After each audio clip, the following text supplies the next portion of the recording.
Welcome to my world history notes, where I read from my book, A Bible Believer Looks at World History, which I wrote to teach homeschoolers, make sure that they had an understanding of certain events and topics from the Bible, from other written histories, and just so they, even if you don't agree with my conclusions necessarily, just so you're aware of these things that they exist. You can buy my book on Lulu.com, Amazon.com, or at the Bible Baptist Bookstore. So we'll begin with the story of Joshua, which brings up some most of the most intriguing questions for secular historians and archaeologists.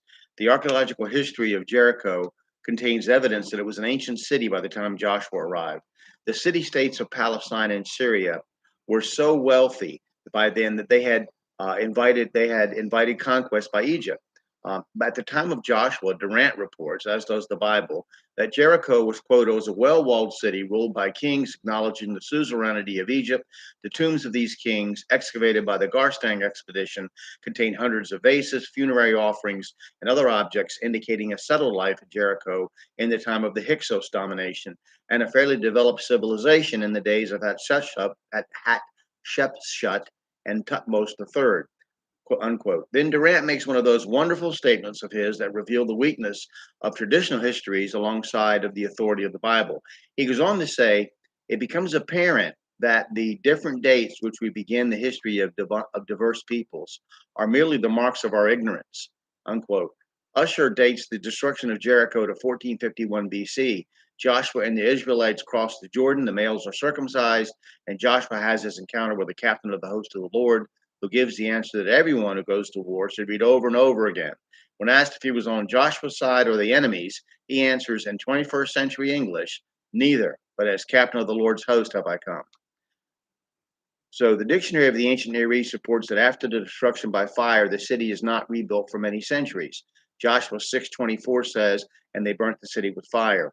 As mentioned before, John Garstein's expedition of 1930 to 36 uncovered the burnt layer of the city. It had been destroyed and rebuilt many times throughout ancient history and dated it to about 1400 BC, coinciding with the time of Joshua. However, the famous celebrity Kathleen Kenyon would come along in 1952 and insist the destruction occurred about 1550 BC, stating there was no Jericho inhabited in Joshua's time. But detailed reports of her findings weren't published until 1981 after her death. It was discovered by the University of Toronto professor Bryant Wood that she made her decision based not on what she had found, but on what she hadn't found. Since a certain type of imported pottery that had been found in other cities wasn't present in Jericho, she claimed it wasn't inhabited at the time of Joshua. This represents the typical anti-biblical bigotry and narrow-mindedness of the celebrities of secular-oriented archaeology and history. She excavated what would have been the poorest section of Jericho, where the affording of such a luxury would have been impossible anyway. The fact is that other less famous but equally qualified scholars have clearly refuted her work and her statements, and yet the common college or high school textbook will undoubtedly mimic her flawed results as if they were established fact, overlooking completely the works of others such as Garstang and Wood. This mindset is found in the teaching of evolution as well. As a parallel to help you understand what you're up against in defending God's word, recently in Ohio, an effort has been made to permit the teaching of evolutionary theory as long as arguments against it, not religious but scientific from scientific peer-reviewed journals, were also presented to help the students think critically. This was not an effort by creationists to overthrow the government religion of evolution or to even introduce intelligent design, but merely to show that there were two sides to the question, even among agnostic scientists like Michael Denton. However, there were those who still tried to challenge the policy that would permit the religion of evolution to be challenged at all. The battle is always for your mind.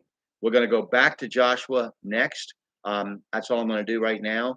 I hope you'll look into this and I hope it makes you want to study world history and learn about different things. And we'll continue next time.